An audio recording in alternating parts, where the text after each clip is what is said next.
Bah oui, c'est celle-là. Regarde. Allez. Ah oui, mais tu veux celle qui est plus haut encore.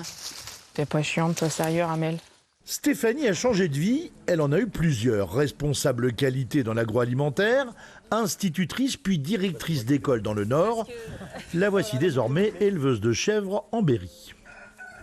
En fait, pour la petite histoire, quand je suis venue m'installer ici, c'est tous mes élèves de CP-CE1 qui ont donné des noms aux chèvres.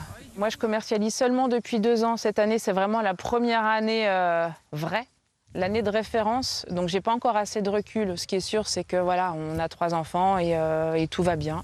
Sylvain est éleveur de limousine, fils d'agriculteur. Il est venu en voisin, heureux de voir arriver ces néo-ruraux motivés. On va avoir une vague d'agriculteurs qui vont partir à la retraite et il faut les remplacer, ces agriculteurs. Il ne faut pas faire que agrandir les fermes en prenant les terres du voisin qui part à la retraite. Il faut installer pour que dans nos campagnes, il y ait de la vie.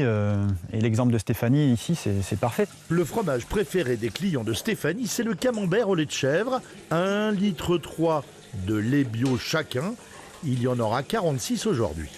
C'est un peu comme l'histoire du petit colibri de Pierre Rabhi, quoi. Ce que je fais à ma petite échelle, au moins je le fais. Et ça, c'est important. Et puis, c'est un projet qui est hyper intéressant parce que c'est une page blanche, quoi. Il faut tout créer, il faut se faire sa petite place dans le coin, il faut se faire connaître. Samedi, la fête de l'agriculture paysanne va se dérouler ici comme un symbole. Alyosha accompagne de plus en plus de projets d'installation de néo-ruraux.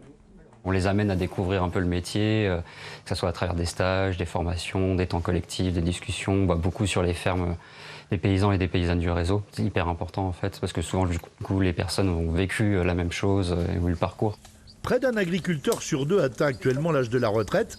Samedi prochain, la ferme de Stéphanie sera comme une joyeuse vitrine pour l'avenir, la possibilité d'une agriculture à taille humaine, éthique et écologique.